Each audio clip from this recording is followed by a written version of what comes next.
Hello మావయ్య, నేను మావయ్య పద్మినిని. పెళ్ళి చేసావు కదా మావయ్య, నేను బాగుంటానని 2 లక్షలు ఇచ్చి నాకు పెళ్ళి చేసావు కదా మావయ్య. నువ్వు నన్ను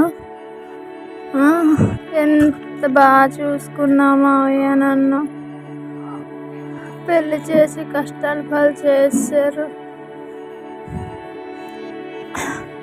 పెళ్ళైన దగ్గర నుంచి జరిగిన గొడవలన్నీ నీకు తెలుసు, కానీ మొన్న జరిగిన గొడవ నీకు తెలియదు కదా. అందుకే అది చెప్దామని రికార్డ్ చేస్తున్నాను. రైస్ షాప్ పెడతాను అని చెప్పేసి ఒంట్లో ఉన్న బంగారం, నా మెడలో ఉన్న బంగారం మొత్తం తాకట్టు పెట్టేసి షాప్ పెట్టాడు మావయ్య. ఆ షాప్ పెట్టిన దగ్గర నుంచి రోజు గొడవలే మావయ్య, రోజు కొట్టడం తిట్టడమే మావయ్య.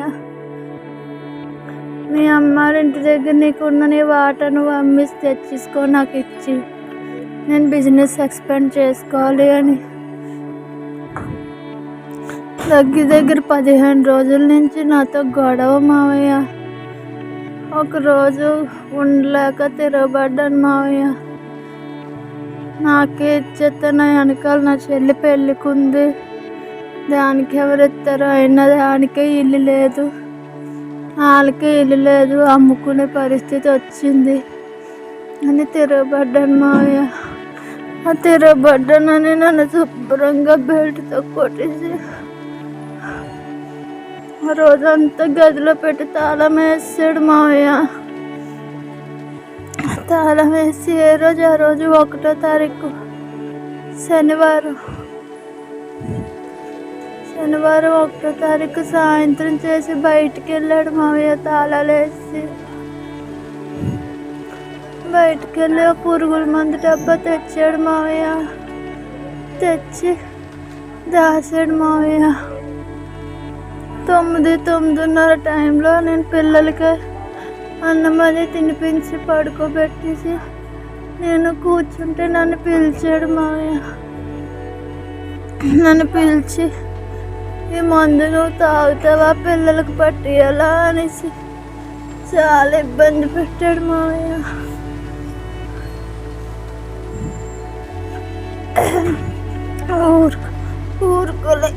ఊరుకోలేక తిరగబడ్డాను మావయ్య. తిరగబడి తోసేస్తే గ్యాస్ దిమ్మడికి తగిలేసింది. ఆ కోపంతో నన్ను ఇంకా గుద్దేసి జుట్టు మెడ ఉంచేసి మందేసేసి కక్కకుండా చెయ్యి అడ్డు పెట్టేశాడు మావయ్య. 9:30 ఆ టైంలోని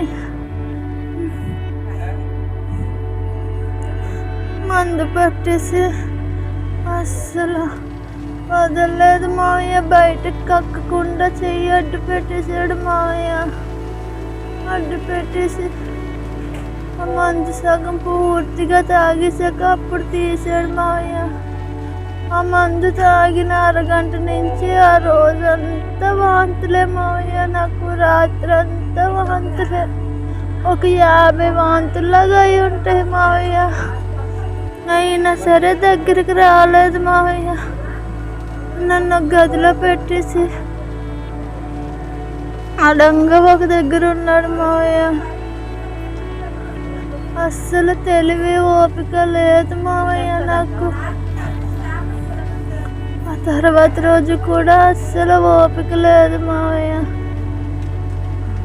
3 రోజులు శనివారం సాయంత్రం పట్టేసి సోమవారం వరకు ఇంట్లోనే గదిలో పెట్టేసి ఉంచాడు మావయ్య. వాష్రూమ్కి కూడా వెళ్ళనివ్వకుండా తాళాలు వేసాడు మావయ్య.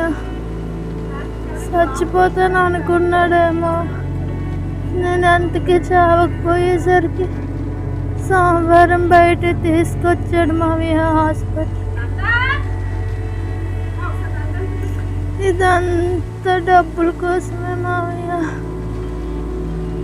నేను ఇంకా అమ్మాల దగ్గర నుంచి 5 లక్షలు ఎక్స్ట్రా తేవాలంట మావయ్య. ఈ డబ్బుల కోసమే నన్ను చంపాలని చూశాడు మావయ్య. నా పిల్లలకి కూడా ఆడి దగ్గర రక్షణ ఉండదు మావయ్య. నా పిల్ల పిల్లల్ని కాపాడండి మావయ్య, ప్లీజ్ మావయ్య. ఇది మీతో చెప్దామని రికార్డ్ చేశాను మావయ్య. దయచేసి నాకు న్యాయం చేయండి మావయ్య, అంతే చాలు. ఇంకేమొద్దు, నా పిల్లలకి న్యాయం చేయండి. నేను ఏమైపోయినా పర్లేదు, నా పిల్లలకి న్యాయం